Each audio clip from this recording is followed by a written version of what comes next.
జై శ్రీరామ్. అందరికీ నమస్కారం. వెల్కమ్ టు న్యూస్ అఖండ. నేను మీ కస్తూరి శ్రీధర్. మిత్రులారా, ఈరోజు వినడానికే చాలా భయమేసేటటువంటి ఒక అత్యంత ఘోరమైన సంఘటన గురించి మాట్లాడుకోబోతున్నాం. సమాజం అసలు ఎటుపోతుందో అర్థం కాని పరిస్థితి అయితే ఏర్పడింది. ఒక మనిషిలోని కక్ష, కోపం ఎంతటి దారుణానికి ఓడిగట్టేలా చేశాయో వింటే మీరందరూ కూడా ఆశ్చర్యపోతారు. రంగారెడ్డి జిల్లా షాబాద్ పోలీస్ స్టేషన్ పరిధిలో ఒకే రాత్రి ఏకంగా 6 ప్రాణాలు బలి తీసుకున్నటువంటి ఒక దారుణమైన ఘటన ఇప్పుడు 2 తెలుగు రాష్ట్రాల్లో కూడా తీవ్ర సంచలనం అయితే సృష్టిస్తుంది. అసలు ఇంతకు ఆ రాత్రి ఏం జరిగింది, ఒకే వ్యక్తి 6 మందిని ఎందుకు చంపాల్సి వచ్చింది, ఈ కేసులో పోలీసులు ఏం చెప్తున్నారు అనే పూర్తి వివరాలు ఈ వీడియోలో తెలుసుకుందాం. వీడియోని ఎక్కడా కూడా స్కిప్ చేయకుండా చివరి వరకు చూడండి. అసలు ఈ కథ అనేది ఎక్కడ మొదలైంది అంటే రంగారెడ్డి జిల్లా దైవాలగూడ గ్రామానికి చెందినటువంటి రాజ్ కుమార్ అనే వ్యక్తి పైన గతంలో ఫోక్సో కేసు నమోదైంది. కొంచెం జాగ్రత్తగానండి. ప్రేమిస్తున్నానని చెబుతూ ఒక 17 ఏళ్ల మైనర్ అమ్మాయిని అతడు తరచుగా వేధిస్తా ఉన్నాడంట.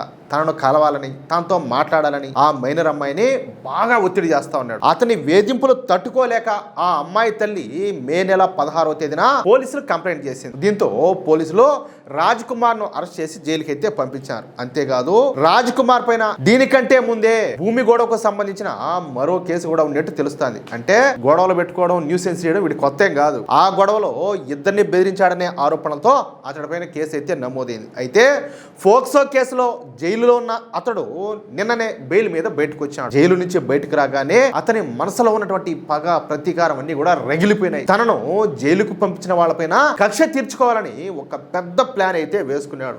జైలు నుంచి విడుదలైన రాజ్ కుమార్ రాత్రి సరిగ్గా 11 గంటల సమయంలో షాబాద్ లోని ఆ మైనర్ బాలిక ఇంటికి వెళ్ళినాడు. ఆ సమయంలో ఇంట్లోనే ఉన్నటువంటి బాలికను బలవంతంగా బయటకు లాక్కెళ్లేందుకు ప్రయత్నం చేశాడు. చూడండి, అది గమనించినటువంటి ఆ అమ్మాయి తల్లి లక్ష్మి అలాగే వాళ్ళ నానమ్మ రొక్కమ్మ గట్టిగా వాడిని అయితే అడ్డుకున్నారు. ఏది ఇంకా బిడ్డను తీసుకొని పోతా ఉంటే అడ్డుకోరా.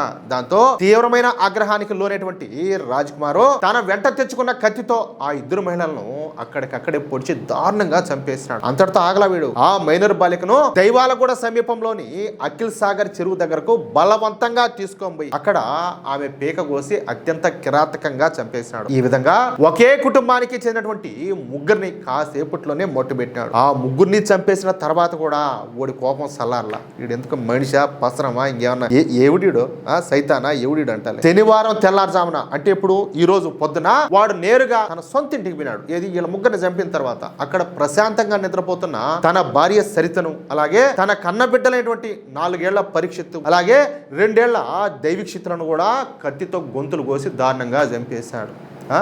తప్పు చేసిందేమో వీడు, జైలుకి పోయింది కూడా ఈడే. కానీ ఆ కక్షతో ఏ పాపం తెలియని కన్న బిడ్డల్లో భార్యను కూడా చంపేయడం నిజంగా అంటే చాలా దారుణం. అసలు వాళ్ళు ఏం పాపం చేశారు అంటే వీడిని కట్టుకునే పాపమా లేకపోతే వాడికి పుట్టిన పాపమా, ఏంది వాళ్ళు చేసుకునే పాపం. ఈ విధంగా మొత్తం 6 చంపేసిన తర్వాత ఈ రాజ్ కుమార్ వాళ్ళ నాన్నకు ఫోన్ చేశాడంట. నాయనా, నేను ఈ విధంగా 6 మందిని చంపేసినాను, ఇప్పుడు నేను కూడా చచ్చిపోతున్నానని చెప్పి ఫోన్ కట్ చేసేసాడు. భయపడిపోయినటువంటి వీడి తండ్రి వెంటనే పోలీసు వాళ్ళకు ఫోన్ చేసి విషయం అంతా కూడా చెప్పినాడు. పోలీసులు వెంటనే అక్కడికి చేరుకుని ఆ బాడీలన్నీ కూడా ఆసుపత్రికి తీసుకోపోయినాడు. తన సొంత భార్య పిల్లలను కూడా రాజ్ కుమార్ ఎందుకు చంపినాడో అర్థం కావడం లేదని, ఈ విషయం తమను కూడా ఆశ్చర్యపరిచిందని చెప్పేసి పోలీస్ అధికారి తరుణ్ జోషి అయితే చెప్పినాడు. ప్రస్తుతం ఈ నిందితుడైనటువంటి రాజ్ కుమార్ పోలీసులకు దొరకకుండా పారిపోయినాడు. వాడు ఎక్కడున్నాడో పట్టుకోవడానికి పోలీసులు ఏకంగా 7 స్పెషల్ టీమ్స్ తో గాలిస్తున్నారు. క్షణికావేశం, పగ అనేటివి ఎంతటి ఘోరానికి దారితీస్తాయో చెప్పడానికి ఈ ఘటనే ఒక పెద్ద ఉదాహరణ.